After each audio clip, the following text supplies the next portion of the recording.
गुरुर्ब्रह्मा गुरुर्विष्णु गुरुर्देवो महेश्वरः गुरु साक्षात् परब्रह्म तस्मै श्री गुरवे नमः। श्रीराजयोगी गुरुर्शिष्यं निजानन्ददीक्षितं गुडिश नरसिंहयोगी नामाङ्कितं सद्गुरुते नमो नमः। వేదికని అలంకరించిన పెద్దలకు నా యొక్క హృదయపూర్వక దండములు అర్పిస్తూ, అదేవిధంగా మా అమ్మ అయిన మీనాక్షమ్మ వారు కూడా నా ద్వాదశ దండములు అర్పిస్తూ, అదేవిధంగా మరి సురేశయ్య కూడా నా యొక్క హృదయపూర్వక వందనములు అర్పిస్తూ, సభ ముఖాన ఉన్న వాళ్ళకి నా యొక్క హృదయపూర్వకంగా దండం అర్పిస్తూ, మరి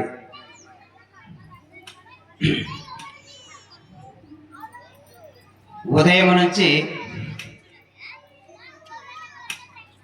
సుప్రభాతం, ఆ తర్వాత గురీత, ఆ తర్వాత జెండా ఊరేగింపు, ఆ తర్వాత అనుష్ఠానము, ఆ తర్వాత వైజ్ఞానిక మహాసభ జరగడం జరిగింది. మరి ఉదయం జెండా ఊరేగింపు పోయినప్పుడు ఈ నుంచి ఆడ వరకు సంధ్య లేకుండా మంది మస్తుంటారు. అదేవిధంగా మళ్ళీ ఇక్కడ వచ్చి అనుష్ఠానం చేస్తారు కూడా ఉన్నారు. మరి ఎవరు సంవత్సరానికి ఒక దినము మన యొక్క అచల సాంప్రదాయక మందిరం పూజ జరుగుతుంది. మళ్ళీ మన సంవత్సరం వరకు రా పో అనే శుద్ధి లేకుండా వచ్చిన వాళ్ళు ఎంత ఇబ్బంది పడినా ఒక్క దినం మాత్రం ఉండి అందరూ సభ అవకాశం విని జరుపుకోకపోతే బాగుంటుంది. ఎందుకంటే నేను కూడా కొన్ని బ్రహ్మగారి నాటకాలు ఆడిపిస్తాను. మునిమేప నుంచి బాగా 2 గంటల వరకు మంది బాగా ఉంటారు. వాళ్ళు చూసి ఆడతలకి ఇంకా ఉల్లాసం ఉంటుంది. వాళ్ళు ఎప్పుడింటికి లేచిపోయారు, మేము మనం రేపే మాకి అంటారు. అట్లా ఎవరే కానీ వినవల్ల అంటే చెప్పడానికి ఉల్లాసం ఉంటుంది. వినవలేకపోతే ఎవరు చెప్పుకుంటావు? దానికోసమే వినవలనని కనవలనని మనసు అన్న కోరిక కలుగు మనుషులే వినుడి, విన చేసేదా కన చేసేదా అన చేసేదా అని చెప్పు. మరి వినదని కనల కన్నిక ఎప్పుడు వచ్చిందంటే నువ్వు అనని కన్నిక ఆటోమేటిక్గా వచ్చేస్తుంది. దానికోసమే మనం ఈ బోధకి రావాలనే కారణం కూడా మనకి ముఖ్యమైనటువంటి వాళ్ళు ఎవరంటే మన మాతృదేవోభవ పితృదేవోభవ తల్లిదండ్రులు మనకు ముఖ్యమైన వాళ్ళు. ఆ తల్లిదండ్రుల వల్ల మనం వచ్చినాం కాబట్టి ఈ బోధ తెలుసుకొని జన్మ సార్థకం చేసుకోవడానికే మనకి అవకాశం వచ్చింది. వారే లేకపోతే మనకి లేదు. కాబట్టి తల్లి తండ్రి దైవం గురువు దైవం 4వ స్థానంలో ఉన్న దైవాన్ని చూపించేవాడు గురువు. మన తల్లిదండ్రులు మనకి ఏం చూపిస్తారంటే నాలాగనే బతుకు, నా పేరు నిలబెట్టు, మేము ఎట్లా నడుచుకుంటామో అట్లే నడుచుకుంటే చనిపోతానైనా నీకు మాకని వాళ్ళు స్థూల శరీరం కాడికి చూస్తారు. వాళ్ళు నా కొడుకు కబడ్డీ బాగా ఆడతాడు, నా కొడుకు బాల్ బాగా ఆడతాడు, నా కొడుకు క్షేత్రాలు బాగా చెప్తాడు అని వాళ్ళు ఖుషి పడతారు. ఏమైతే అది ఒక దినానికి దినం తరిగిపోయేది వాళ్ళకి గుర్తులేదు. అది తరిగిపోతుంది కదా, నా కొడుకు ఇంత పెద్దగా ఇంతైనా కూడా ఒక దినం తరిగిపోతుందని ఏ తల్లి చింత చేయలేదు. ఇక్కడ ఏముంది, గురువు గారు స్థూల శరీరం చూపిస్తూ 25 ఇంద్రియములతో ఉన్న స్థూల శరీరం చూపిస్తూ, సూక్ష్మ శరీరాన్ని 17 ఇంద్రియములతో చూపిస్తూ, కారణ శరీరాన్ని 2 ఇంద్రియములతో చూపిస్తూ, మహాకరణ శరీరాన్ని 1 ఇంద్రియము, 1 అవస్థ, 1 తెలివి ఈ ప్రకారం చూపించి అఖండపడి ఎరగడానికి శిశువుని తీసుకొచ్చి అక్కడ నుంచి పరిపూర్ణ భావనము చూపింప సూపర్ అనేది అప్పుడు చేస్తే సరిపోతుంది. కానీ మరి అఖండం ఎరక అది గుర్తుకానప్పుడు ఏమిని ఎరకాలంటే 4 అని చెప్తారు.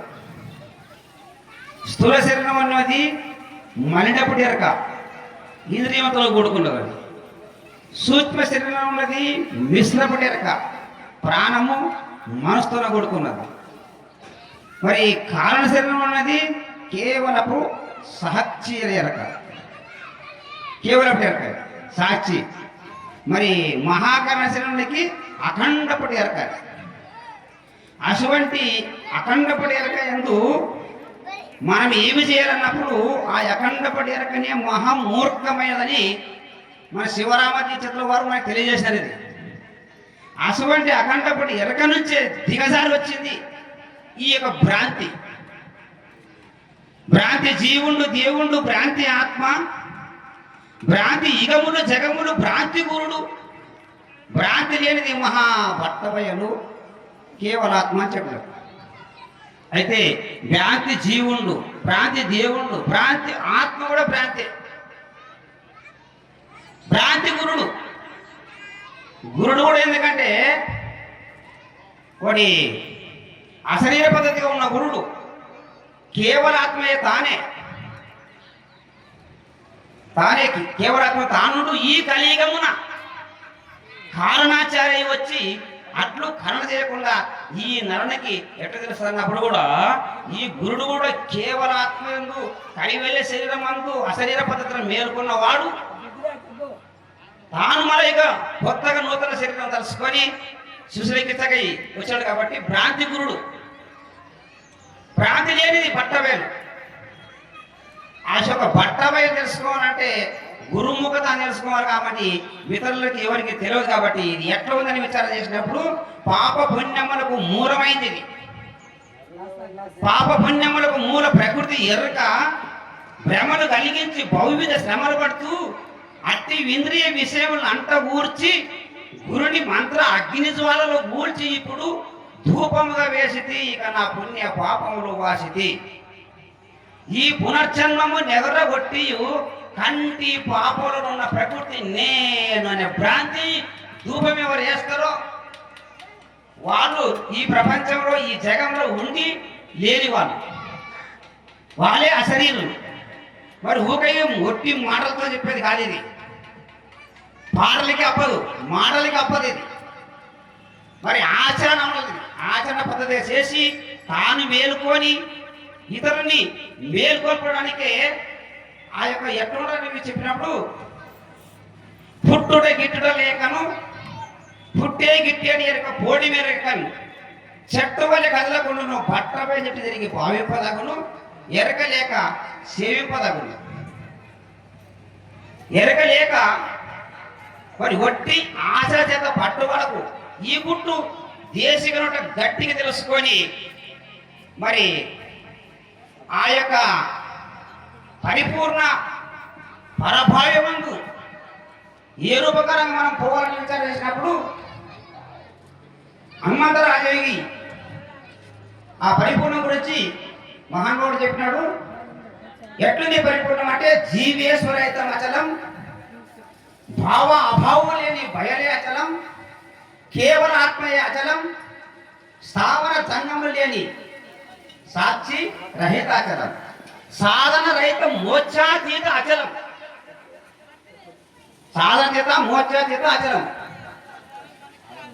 ఆవరణ విక్షేప ఆరోపరహితం అచలం. ఆవరణ విక్షేప ఆరోపరహితం అచలం. ఆవరణ విక్షేప ఆరోపరహితం అచలం. నేను నీ భ్రాంతి నిరసనమే అచలం అని చెప్పినారు. కాబట్టి ఆయన ఎవరు ఇద్దరు మిగిలిన పని లేదు. అటువంటి దాన్ని తెలుసుకొని ఆ పద్ధతిగా నడుచుకొని మన జీవనయాత్ర చేయాలని కోరుతూ ఈ ఉపన్యాసం ముగిస్తున్నాము. జై సద్గురు మహారాజుకు జై.